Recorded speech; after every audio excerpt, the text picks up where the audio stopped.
Alright, AOD gang, welcome back to another video. So today I will be answering a question which you have probably read by the title. Um, does Doctor Who need another hiatus?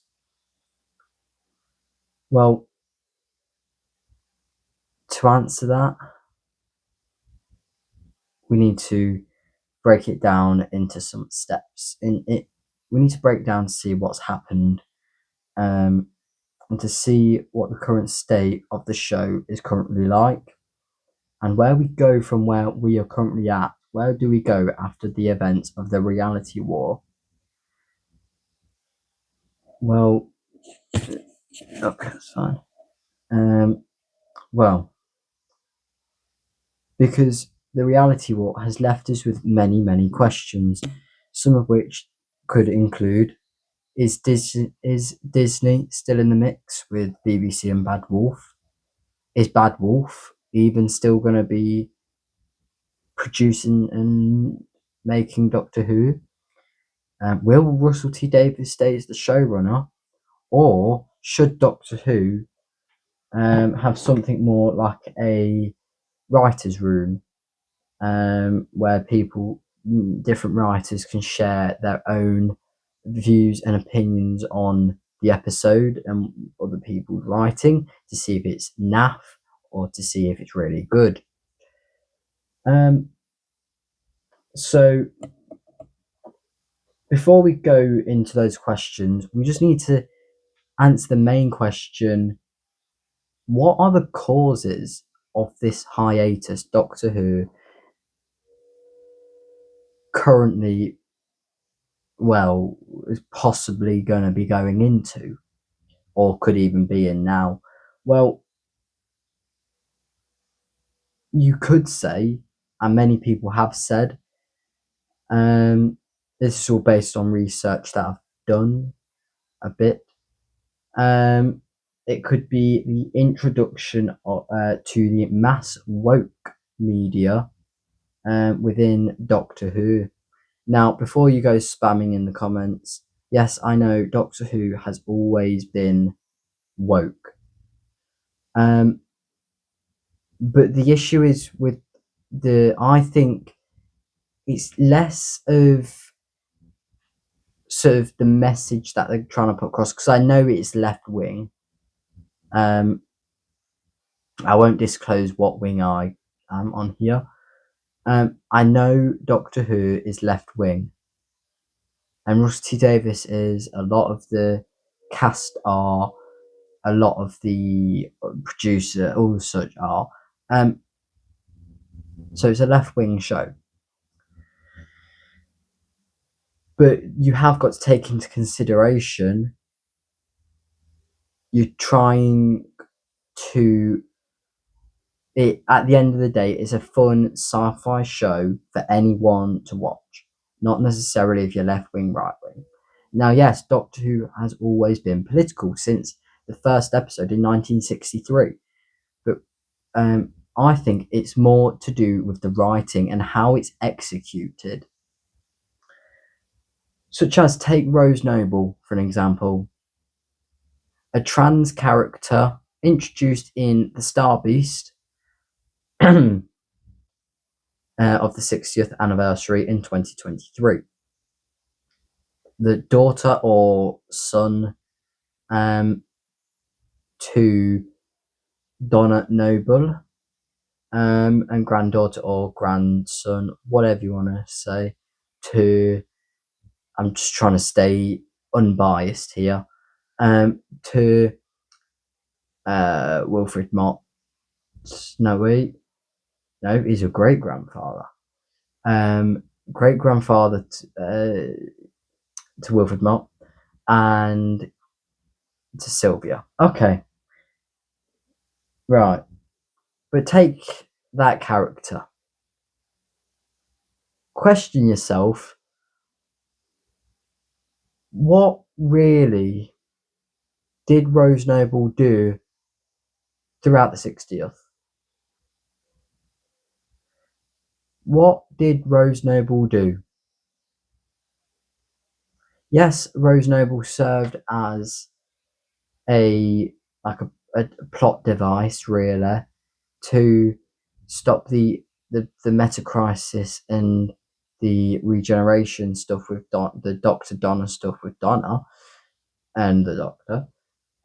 But tell me what Rose Noble's purpose was. Take her out of the episode. Would it change much? Does it massively? Is it really necessary that Rose Noble is trans? Because they're trying to put that across as a message in the episode, but does it have any correlation to what the episode is actually about? And then take once again, and it's some of the dialogue as well. You've got a bit of sexist dialogue in there, which is not needed. And even left wingers have said, even people who move more to the left wing of political ideology have said that it just felt like bad writing. It felt like it was when something like a male presenting Time Lord wouldn't be able to in the Star Beast. But that's just blatantly sexism. Russell T Davis, come on, mate, you're better than this, mate. But yeah, so I get she did serve part of a purpose in the Star Beast, at least. While Blue Yonder, Rose wasn't in it, and the Giggle, can't really comprehend how much Rose Noble was in it. I think it was only in the last scene. But I think Russell really only just used used Rose Noble to be like a device just to expand his audience to the trans community, which is fine. But if you're going to, whenever you create a character, you've got to expand on that character. I get the 60th, it wasn't a long time. It was 3 hours. That's not, and one of those hours was literally on a spaceship. But we could have introduced his character with Ncuti Gatwa, or and focused on the actual 60th of the show in the 60th. Or instead of giving her really nothing to do, you maybe she travel in the TARDIS for a bit with Ncuti or something. Maybe you could have established Rose Noble in the 60th, and I love Ruby Sunday, as you can tell, Millie Gibson right there. But maybe replace Millie Gibson with Yasmin Finney, and that I personally would not like that at all, because you'll just be cutting off a big audience. But let's lead it back round to the actual cause. That said, the introduction to the mass woke media. Now, the word woke. Okay. And yeah, really move on to season 1. What did Rose Noble do? What was Rose Noble's purpose in The Legend of Ruby Sunday and Empire of Death? I'll give you about 5-10 seconds just to think. What was Rose Noble's purpose in that episode? Take Rose Noble out of that episode, and what would change?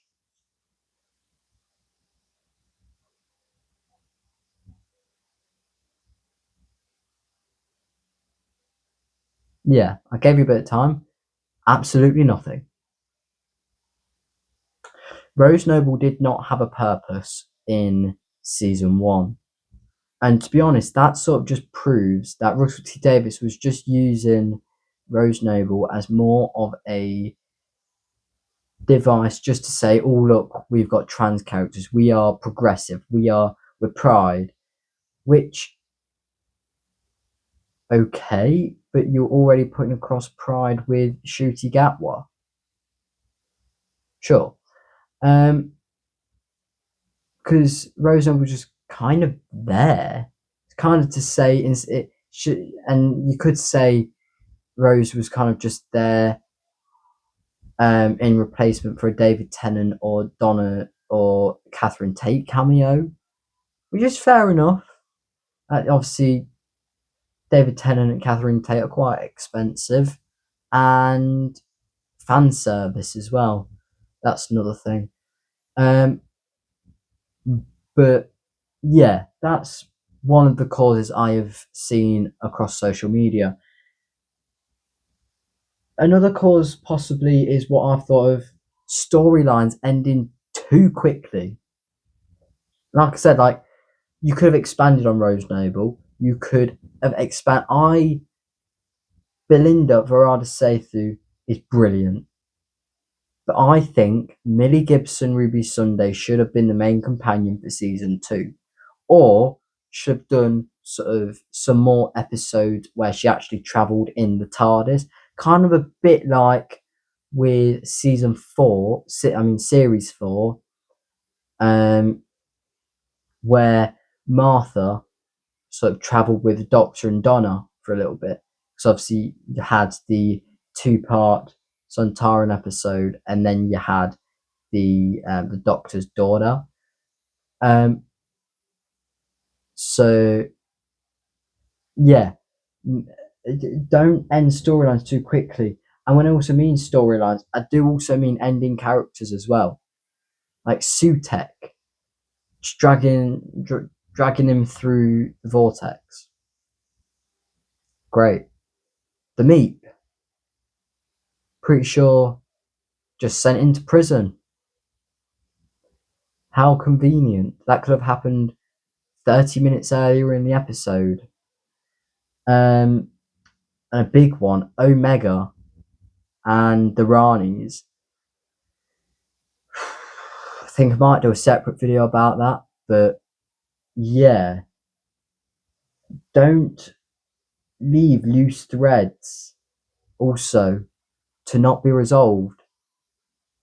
Like, I think we probably all know why Rogue became a character, because they probably couldn't get Captain Jack back because of the controversy of John Barrowman, which is fair enough. And to be honest, Rogue is a decent character, I've got to admit. Jonathan Groff did quite good. Never on the level of Captain Jack, but you still had so much to tell in that storyline.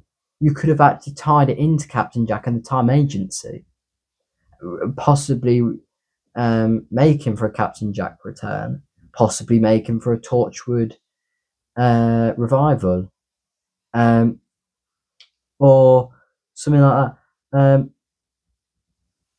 And like, where are we going to go with Rogue? Because Rogue was really Shooty's Doctor's sort of love interest type person.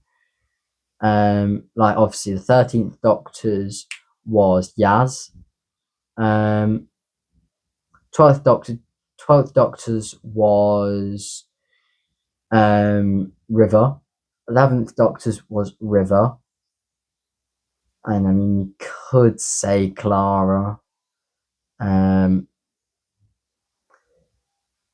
10th Doctor's obviously Martha tried to hit, but mostly Rose. And the 9th Doctor, don't think he really had one. But yeah, kind of like the love-esque interest, Jonathan Groff's Rogue, was really Shooty's. So are we ever even going to see him again? Because he was in like a portal into hell or something. Which we are a split tiny appearance in Wish World. But but that was it. All he was saying was tables don't do that. And I doubt we will get any further expansion. And a final clause that I've just written down is it's also probably the cut down on episode count. We used to get like 14 episodes, about 14 episodes a series, but now we get 8. And Flux had 6. What? This is the issue where it will lead into where Disney comes into it. Disney. We don't know exactly what the contract for Disney Plus and with Disney was like. We know they gave a bit of money to produce Doctor Who to make it look better. But sort of, where was that going? Where was that money going? Because a lot of the episodes were on a few sets. A lot of them would not cost the amount of the Disney budget. So did Doctor Who actually get as much as we thought? Or have Disney also played into Russell T Davies' mind and sort of played on those storylines to make it Disney agenda? That is a possibility. And of course, let's link it back to the episode count. On Disney Plus, sort of with Marvel, Star Wars, all the shows they do, it's 8 episodes a season. Mandalorian, 8 episodes. Andor exception. I think, no, was that 8? I don't know. Most Skeleton Crew, 8 episodes. Was it? I don't know. I think it was 8 episodes. But most of them, I think, except animated, most live action things are 8 episodes. Or 6 episodes. It's rather 6 or 8 episodes. I think Star Wars is 8, Marvel is usually 6. Unless you are Daredevil. Which got 8. But yeah, I always think cutting down an episode count to 8 from like 14 or even up to 16 episodes was a really bad decision. You could have brought something new to Disney Plus. You could have fleshed out the storylines, maybe introduced a big bad in the middle of the season. Do 14 episodes, introduce, say, Sutek in episode 7 or 8 or 9, and play on it. So have him lurking in the background. Kind of a bit like, not these really complicated storylines, kind of a bit like with the Harold Saxon stuff. You could tell something was up because Howard Saxon stuff was always appearing. And remember to vote Howard Saxon in 2029. Imagine if that actually happened, though. And you also had like Bad Wolf. Have it sort of show, don't tell. Like a lot of the stuff is telling, not showing. But yeah, I think the cut down episode count is a big impacting factor into why Doctor Who might need a hiatus or might now be in a hiatus. But overall, let's link it back to my initial questions. We've gone through a few causes, but let's link it back to my questions. Will Disney still be in the mix? And if not, who? Who could possibly take over? Because the BBC does not have the money to, because a lot more people are refusing to pay. Obviously, Doctor Who is funded by the TV license. A lot more people are not paying that anymore. And to be honest, I can see it getting scrapped within the next few years. At least within the next 10 years, the TV license will be scrapped, I think. So is Disney still in the mix? I think currently, yes, but after the war between the land and the sea, no. I think, like other creators, like the Confused Adipose, shout out to him, have said, I think, and like they think, Disney they'll endorse Doctor Who until after the Land Between the War and the Sea, see what reception that gets, and they'll go from there. So we might not even get confirmation for season 3 until after the War Between the Land and the Sea has aired, until the spin-off has aired, which is kind of disappointing because I thought we would have got confirmation by now because it's been, as time of recording, 5 weeks since the reality war wrapped up. Bang on 5 weeks. So, because 5 weeks ago I saw Millie, of course.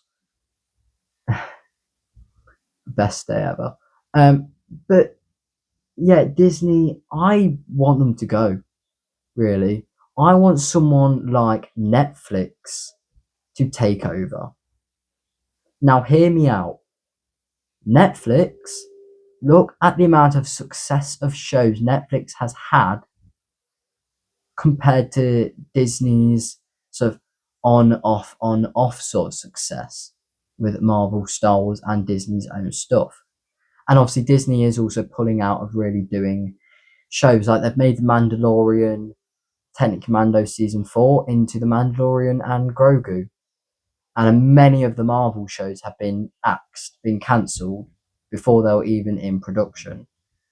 And a lot of Star Wars shows as well. So why do I want Netflix? Well, I think that could possibly be a big, big, big saver. And it would definitely stop Doctor Who from going on a long hiatus, like what happened back before 2005. Because think of it, Netflix, they've had Squid Game, Wednesday, Stranger Things, you could say Queen's Gambit was good, one season thing that was good. That's Netflix original. Umbrella Academy, and other stuff like that. And also recently Netflix have also acquired the rights to also stream, at least in the UK, A Good Girl's Guide to Murder, which is a BBC show starring Emma Myers, which was initially on BBC iPlayer, but is also now on Netflix, at least in the UK. So it is possible. And I think the issue is with Netflix, I think they would have conflicting like ideas to Rusty Davis, because RTD, he wants to keep it like a family show. He doesn't want it to be really that scary. Netflix, however, would want it to be scary. They'd probably try and keep it a family show because it always has been for 61 years. About 61 and a half years it's been a family show, but they would make it more scary. They'd probably make it from, because currently it would be like a PG rating from BBFC, which it shouldn't be. Doctor Who, I think at most should be a 12A, and then you should have, I think with Netflix you need to break it down.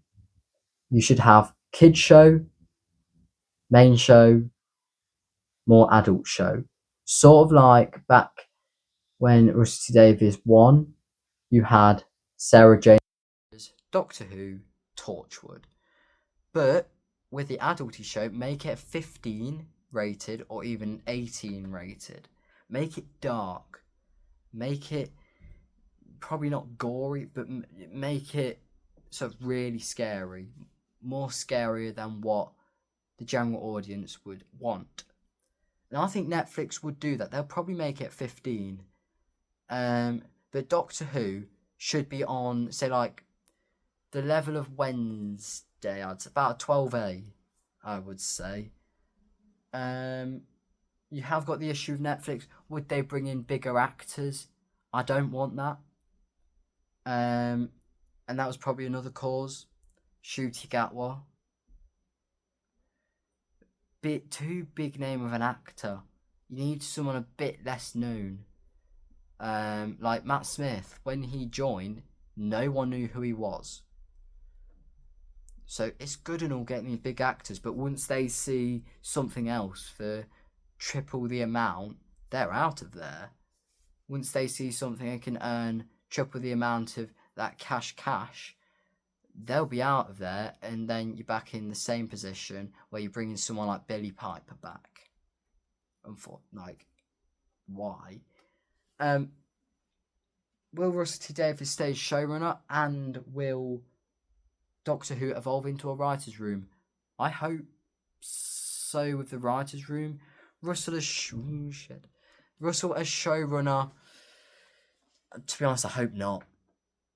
Give someone else a chance. Let someone else pick up the reins of the Let someone else pick up the reins of the TARDIS. Let someone else have a go behind the console. Get some fresh ideas. And a writer's room would be good. Because you could have maybe have like RTD as like a Kevin Feige-esque figure. Like, again, the Confused Adipose has said. Have him as like a Kevin Feige-esque guy. Sort of like who you go for a bit of mentorship. Seeming as he has known the show for ages, regardless of what his episodes are like. And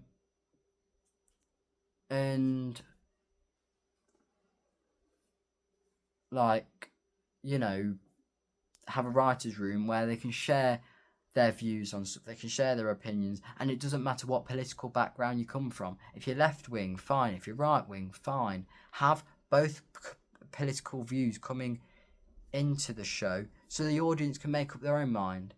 Like Conrad, why are you making every white male, or why are you making rather white male, like, why are you making the good white males sort of part of the LGBT, but then the straight white males are evil? And before you say Captain Abraham, yeah, he's a straight white male, but if you remember back to Wishworld, I know it was a fictional thing and within the show, but remember back to that. Yeah. So, should Doctor Who have another hiatus? Let's finally answer the question after 28 minutes. I think it should for a little bit, but not long at all. Find someone else other than Disney,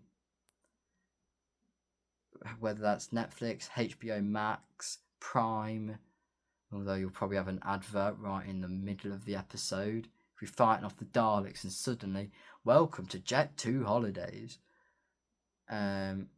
Or something like that, or buy your new Ford Focus here, or something like that, some car advert. But yeah, I think maybe a little hiatus for the show, just sort of regroup where you're at and develop from there. Now that's where we are going to leave it for today. I really, really hope you all enjoyed this video of me ranting at the camera again. And I hope you respect my opinions. I don't mean any hate to anyone. I just want to get my opinions out there and my thoughts on whether the Doctor Who cancellation should not cancel, but hiatus should go ahead. Make sure you like and subscribe. If you want any more Doctor Who videos, get me to 300 subscribers. We are on 275. We are 25 away. And let's try and still aim for 1,000 subscribers by the end of 2027. I really hope we can do that. It is middle of 2025 now. Let's do it. We've got a year and a half. No, 2.5. Yeah, 2.5 years. 2.5 years to get a couple hundred subscribers. You can do this. I'll see you in the next one. Peace.